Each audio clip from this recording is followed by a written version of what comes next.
안녕하세요 여러분, 백영기 목사입니다. 오늘 출애굽기 31장 들어가겠습니다. 출애굽기 31장 들어가기 전에 우리가 출애굽기 전체적인 개관으로 이해했던 바둑판 한번 정리하고 들어가겠습니다.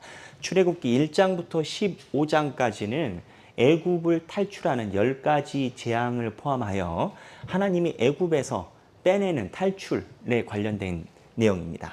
그리고 16장에서부터는 이제 광야에서 성막을 짓기 위해 예배를 드리기 전에 하나님이 이스라엘 백성을 순종하게끔 훈련시키는 과정이 16장부터 24장까지 있다라고 얘기를 드렸습니다. 두 번째 판에서.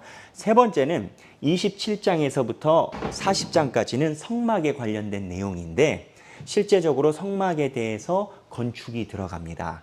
근데 상반기에는 성막에 대해서 어떻게 해라 라고 설계도를, 여기 보면 녹색, 노란색으로 표시되어 있죠. 31장까지는 성막을 이렇게 건축하라 라고 설계도를 이야기를 하신 거고, 이 이야기하는 동안에 오늘 우리가 오늘이랑 내일부터 들어갈 텐데, 금송아지 밑에서는 성막 설계에 대해서 이야기를 하고 계신데 밑에서는 우상신을 숭배하기 시작합니다. 34장까지. 그리고 하나님이 다 없애버리려다가 모세 때문에 참으시고 난 다음에 35장부터 40장까지 실제적으로 건축이 들어갑니다. 그래서 출애굽기의 핵심이 뭐냐라고 이야기를 하면 애굽을 탈출한 것, 이것이 아니라 하나님이 하나님을 예배드리지 않던 이스라엘 백성을 광야로 데리고 나와서 광야에서 예배를 드리게끔 하셨다. 이 내용이 출애굽기의 핵심입니다. 그래서 출애굽은 이스라엘 백성을 예배의 민족으로 만드시는 과정이었던 겁니다. 그리고 장별로 보면요, 16장에 지나간 거지만 장 제목을 한번 살펴볼 겁니다. 만나 메추라기 사건이 16장에 있었고요. 17장부터 물 사건이 있었죠. 르비딤에서. 그리고 아말렉이 치고 들어왔고, 이드로 18장에 장인인 이드로가 오셔서 19장, 50부장, 100부장, 그 다음에 19장에 신의 산을 가게 됐고, 20장의 십계명에 대한 이야기가 시작이 됩니다. 이제 하나님의 백성이 되려면 예배를 드리기 전에 정결해져야 될 거 아니겠습니까? 예법이. 그러니까 십계명을 이야기를 하시고 21장에 22장에 23장에 십계명 안에 들어있는 기타 법에 대해서 이야기를 하시죠. 그리고 24장에 신의 산에 올라와라. 그래서 두 돌판에다가 기록을 해줄게. 이제 그러면서 하나님이 신의 산에 임재하셔서 기록 과정에 들어갑니다.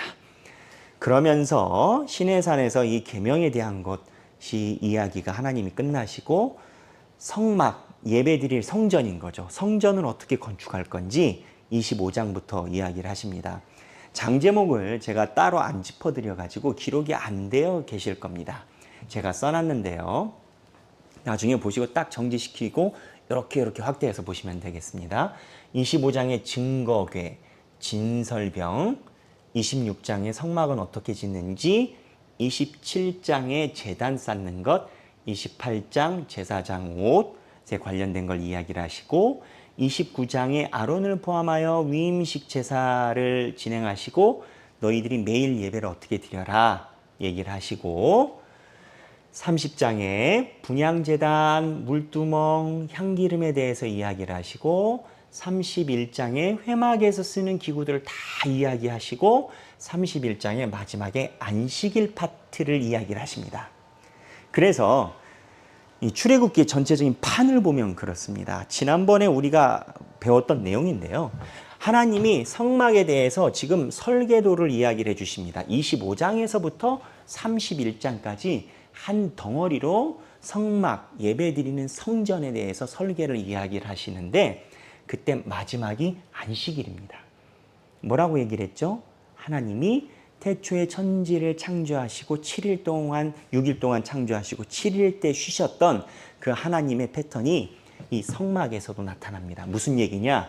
하나님의 예배 처소는 창조적으로 계속 하나님이 진군해 나가시는, 하나님이 혼탁해진 세상을 창조해 나가시는 그런 과정인 겁니다. 그래서 이 성막 예배라는 것은 안식일이 있다라는 것을 보고 예배는 하나님이 창조해 나가시는 과정이다라고 이야기를 합니다. 그래서 이제 31장까지 그렇게 되고, 아까 말씀드린 것처럼 지금 27장부터 40장까지는 성막을 짓는 이야기입니다.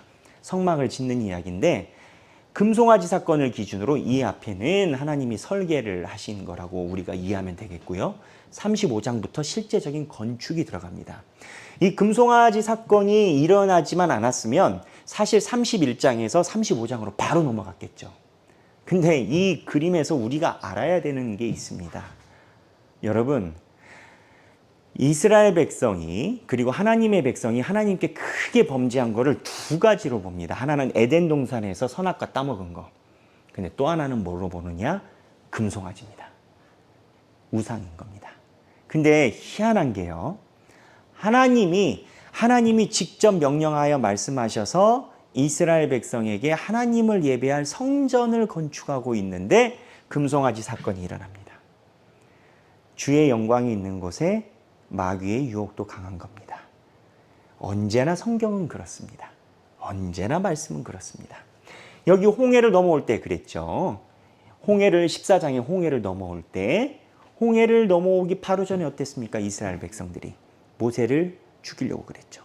실제로 돌을 던지려고 했죠. 홍해가 갈라지기 전 마귀의 유혹과 두려움도 큽니다. 그래서 이 금송아지 사건이 인류 최대의 분기점이 되고요. 이 금송아지 사건을 통해서 우리가 묵상해야 될 내용이 많이 있습니다. 자, 그래서 이제 다시 돌아가서 보면 오늘 지금 31장을 살펴볼 건데, 여기에서 회막에 대해서 설계가 끝났으니까 하나님이 이 회막을 실제적으로 만들어야 될 거 아니겠습니까? 성막을. 지금 25장부터 31장까지 설계도를 보여주셨단 말이에요. 금송아지 사건은 갑자기 일어난 변수고요. 마귀가 유혹해서. 여기에서 이제 35장으로 가려면 실제적으로 사람이 누군가 일을 해야 되지 않겠습니까? 아니, 하나님께서 말씀을 하셔도 건축하는 노동자가 있을 거 아니에요. 목수가. 그 이야기가 31장부터 시작이 됩니다. 그래서 31장에 보면 먼저 아까 이야기를 한 것처럼 31장에는, 자, 뒤로 우리가 참 많이 봤네요. 예, 많이 봤는데,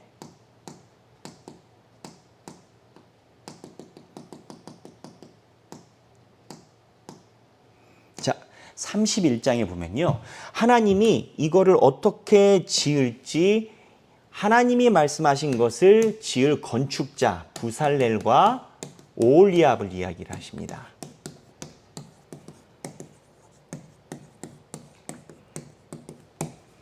부살렐은 누구냐? 성경에 있는 그대로라면 여기 1절부터 11절인데요. 부살렐은 훌의 손자라고 나옵니다. 2절. 자, 이 훌이 누굴까요? 이 훌이 누굴까요? 모세가 전쟁 중에 손을 들고 있을 때 한쪽에서는 누가 손을 받쳐줬죠? 아론. 한쪽엔 누구? 훌. 이 훌의 자손인 걸로 성사학자들은 추정을 합니다. 근데 제가 볼 때 확실합니다. 그러니까 이 훌에 모세의 팔을 도와줬던, 들어줬던 그 훌, 우리나라 말로 따지면 수석 장로님이 되겠죠. 그 수석 장로님의 손자가 하나님의 성막을 건축하는 일을 받습니다. 그 다음에 오홀리압에 대해서도 나오는데요. 오홀리압은 이제 단지파인데요. 근데 이 과정에 보면은 특이한 표현이 나옵니다. 이거 아주 중요합니다, 여러분. 특이한 표현이 나옵니다. 하나님의 영,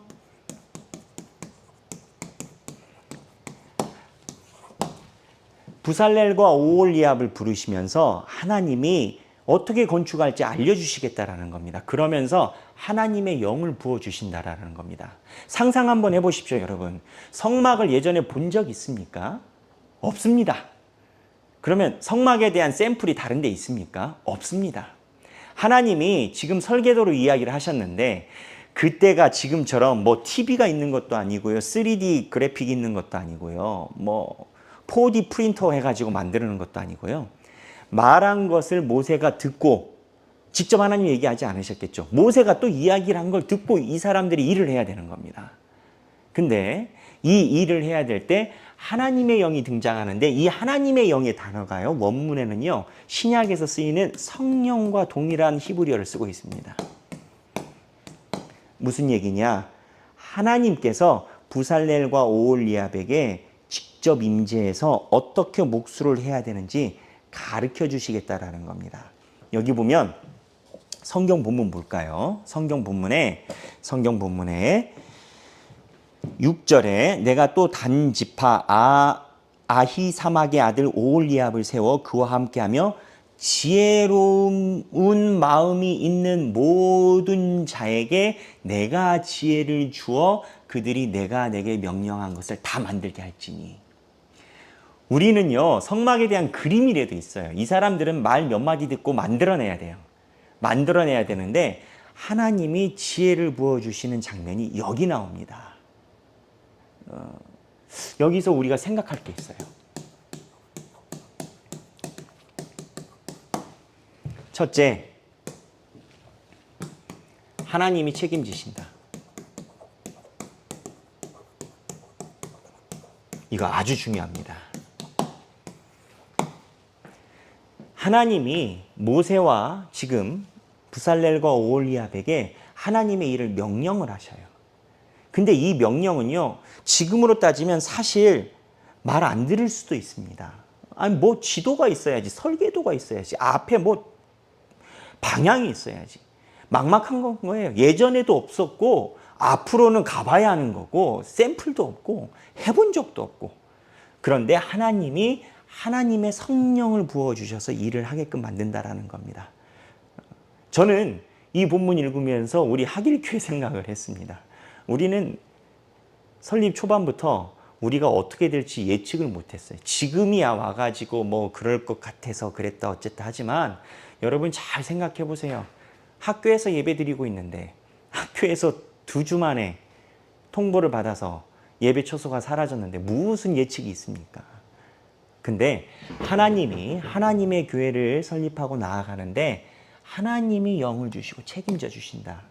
그러니까 하나님의 부르심을 받고 하나님께 쓰임받는 부살렐과 오홀리압에게 중요한 것은 나는 능력이 안 돼요. 알아요. 하나님도 알고 나도 알아.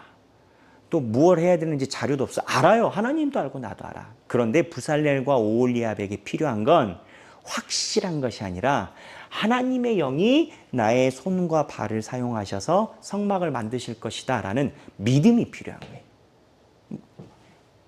이게 부살렐과 오홀리압은 여러분이 아시겠지만 아론 보면 유다 지파의 홀의 손자고요. 단지파고요. 제사장 계열이 아닙니다. 평신도 계열입니다. 그리고 부살렐과 오홀리압이 실제적으로 한 내용은 목수 일입니다. 성막을 만드니까. 그리고 이 둘만 한 게 아니라 그 사람이 선정해서 데리고 온 목수들도 하나님이 다 지혜를 부어주신다라는 겁니다. 우리의 삶도 미래로 볼 때 한치도 예측 못합니다. 근데 하나님 손에 붙들리면 하나님이 그려내실 겁니다. 우리는 하나님께 붙들리기만 하면 됩니다. 그런데 이게 제일 어렵더라고요. 그래서 이 부살렐과 오홀리압 사건에 우리가 한번 생각하면서 묵상을 해봐야 되는 거고, 또 하나 이 생각하기 위해서 이해해야 되는 게 있습니다. 그러면 하나님이 직접 하시지. 하나님이 직접 하시지 왜 시키냐 이건 겁니다. 그거 아셔야 돼요, 여러분. 하나님이 못하셔서 직접 안 하시는 게 아니에요. 우리에게 하나님의 성막을 세울 기회를 주시고 복 주시려는 거예요. 하나님이 지분 나눠주려는 거예요. 하나님이 못해가지고 시키는 게 아니라니까요. 하나님이 복 주시려라는 거예요. 예전에 한 목회자가 저희 교회에 대해서 설립할 때 상담했던 그 교우에게 했었던 말을 제가 전해드린 적이 있습니다. 뭐냐? 교회가 설립될 때 하나님 나라에 상급을 쌓으려면 지금 가서 일하시고 본인이 겁이 나시면 나중에 하나님이 부르실 때 가시라. 이렇게 얘기를 한 적이 있다라고 제가 멀리 전해들었습니다. 사실이고. 근데 하나님에게 우리에게 그러한 기회를 주신 건 하나님이 못해서가 아니에요. 백영기 목사가 하나님보다 뛰어나서가 아니에요. 권사, 장로, 집사님들이 하나님이 못하니까 하라고 한 게 아니라 복 주시려고 그런 거예요. 우리 삶도 이렇게 터닝 포인트가 생겨야 됩니다. 두 번째 중요한데 안식일입니다. 그런데 제가 보니까 시간이 15분이 됐네요. 오늘은 여기까지 묵상하고 내일 두 번째 이 안식일 사건 중요합니다. 이 안식일 지금 오늘은 31장 1에서부터 11절까지 31장 1에서 11절까지 묵상을 해보고요. 내일 12절부터 들어가겠습니다. 감사합니다.